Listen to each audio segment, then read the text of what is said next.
You never forget your first DevilJho. Or your second one. Actually, it doesn't matter what you hunt. Welcome back, Classic Crew, to another Monster Hunter Journal where I go through Monster Hunter 3 Ultimate and try to kill everything single-handedly as I journal my journey here on YouTube. I've already done Monster Hunter World, Iceborne, and Rise if you want to check those out, and now we're doing 3 Ultimate. And now I've just finished hunting the DevilJho, the monster that has actually scared me in 3 Ultimate, and I've been avoiding him by throwing all the poo I could at him, just saying, please stay away. As I reflected on, and I have to say, this fight was great. It was, I think as a hunter, I need to be a little bit scared for the fight to be good. It's not good to be overconfident and just slash your way through monsters. That's not what this game's about. You want to feel a little bit of fear. You want to be uncomfortable, and not uncomfortable because you didn't prepare properly, but uncomfortable because you did prepare and you're still having troubles. That's when you know things are getting serious. And so after 60 hours, the DevilJho and I finally had our date of going one-on-one and seeing what it was all about. So the first thing, I'm going to share with you my 3U experience and then how that compared to my world experience. Going into this fight, you know, it's in the volcano. I was going at it really like, okay, we're going to study this guy first. We're going to see what he's doing. All right, he's swinging his tail. And I quickly learned the worst part about DevilJho is his massive chunky tail. That thing, he whips around like crazy. And if he's not whipping it on purpose, it wiggles all the time. And if you get smacked by that, there goes your health. So learning that how he like bites a few times and then the tail is wiggling. And then sometimes he just does a tail whip and hits you with that. But I discovered pretty quickly that there's a nice safe point, which is right underneath the tail, because he's so high off the ground that usually if you stand right like under his well, it's his bumhole basically, you're not going to get hit from most attacks. So that was number one. We found the safe spot. The next thing I had to deal with is his drool, which I didn't realize. I thought, so most monsters when they drool, it's a good sign. I was like, oh, look at him, he's tired. But then I'm like, what is this buff I have? I thought I was getting buffed by the kids the whole time. Until the chat's like, that's not a buff. You've got some pickle acid on you that is debuffing your defense. I was like, oh, he's drooling on me intentionally to make me weaker. So maybe that's why I was taking a little bit more damage than I was expecting. But for the most part, I managed okay. I did get a cart. He was even more terrifying when he was getting all red and bulgy. So he was a lot more aggressive. That's mostly it. Just a lot more aggressive, which made him a lot harder to deal with. But for the most part, I had fun with him. I broke his face. Apparently you can break it twice. I think I broke it once. When the tail came off, that's when it was like, great. But then I learned he can eat his tail. I was like, no, get away from the tail. That's mine. Because I think I carted soon after I broke his tail off. Or I went back to camp or something. And so I was afraid that his tail was not going to be there because he was going to snack on it. Because this boy snacks on everything. But luckily it was there. And then it was just a matter of closing it, but it was never really comfortable. Like I threw some criticism at this game last week about, oh, once you find the weak point, you just swoosh, swoosh, and swoosh your way to victory, especially with the slime axe. Not true here. I found the safe point, but DevilJho moves so much, so aggressive, that it's not that easy to just stand there and do swoosh, swoosh. You have to really dance a lot more. And I enjoyed the challenge. It was the right level of discomfort to make it a nice, memorable fight. Now, when we compare this to World, where I had 0 experience and no real understanding of the world, DevilJho was just spoken as a myth. I knew that there was a pickle coming up. Actually, everybody referred to him as the pickle. And remember, I have no context for Monster Hunter at all at this point. So I don't know what fits within the realm of possibility. So in my mind, I was envisioning the original DevilJho before seeing him.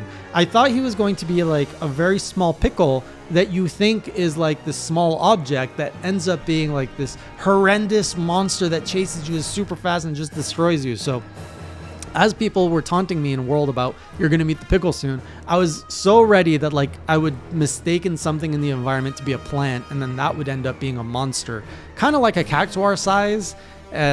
And so I was quite surprised when I found out it's actually a massive Godzilla-like monster. And I think the first time I saw him in World, he was stalking like, he was invading a map, but I saw him like through the trees and I was like, what the heck is that? That thing is huge. So I didn't have as much fear with the DevilJho in World for some reason. Like, despite being like, oh my god, I'm scared, I was getting to the point where I was getting more confidence into the game. And in fact, I think it was Gaijin Hunter gave me like a bet of like, oh, I bet if you manage to kill your first DevilJho on your first trial, I'll give you a trophy. And with that, I got like a boost of confidence, and I just went for it. I was like, let's just see what it is, not understanding really the world, the game, the monster myself.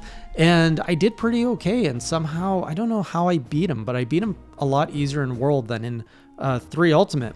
And everybody was surprised. I was surprised. I got my trophy, and it was a big memorable moment because of the community aspect of Monster Hunter. And I have to say, that is really what I enjoy so much about this game, is that whole community aspect, how we all have an experience, how we can all share it, and how on stream I get to experience this game in a way that I wouldn't if I was playing it off stream. So when it comes down to DevilJho's, yeah, I loved my 3 Ultimate experience, and I almost wish I could have experienced that to appreciate his return in World. But now, if we get a Monster Hunter 6, or if he comes back in Sunbreak, it's a great way to see, you know, to get that feeling of like, oh, an old threat is coming back, which would be pretty cool.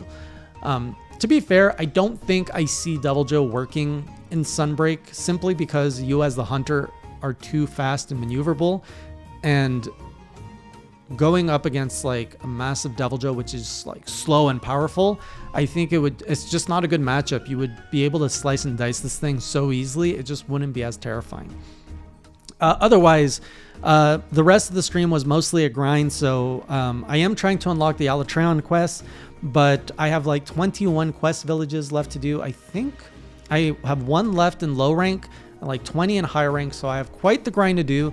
I'm probably going to try to knock some of those out offline when my schedule's going to open up in a few weeks, and I'll be able to knock out more stuff offline, so we'll clear that out so I can do Alatreon on stream.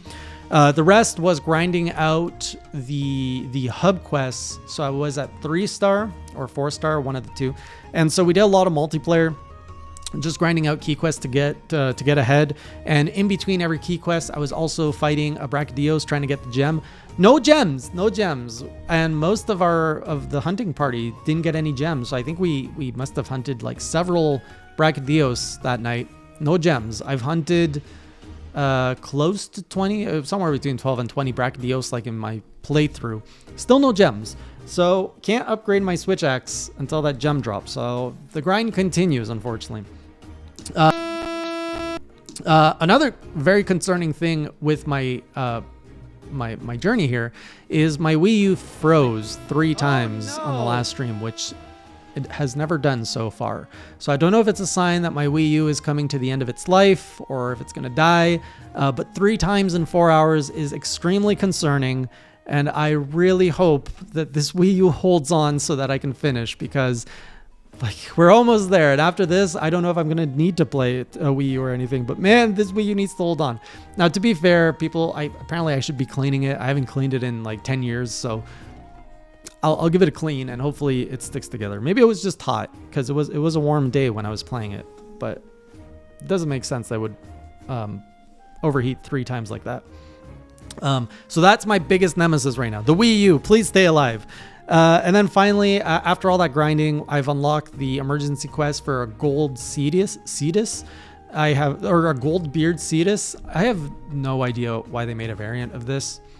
He's a big, slow whale, and I can't imagine what a variant would do other than be more shiny. Like, I feel like this is going to be like the Steel Uragan again, where it's like, oh, he looks cooler, and he farts a little bit more, but what is he gonna do? Like, what more can you do with a Cetus?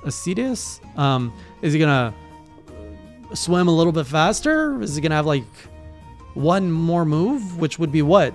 Because he already slaps you with the tail and rams you with the horns. Like, what else can this guy do? Tickle you with his beard? So after the gold Cetus, I think we are entering new territory of new monsters in hub, which I will be taking on solo.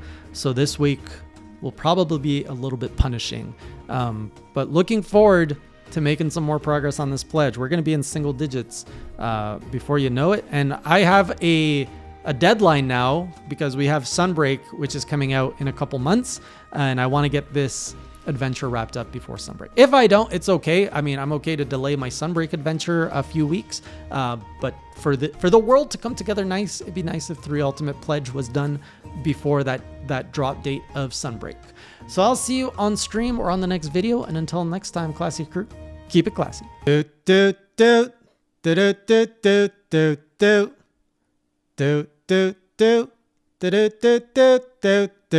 Subscribe.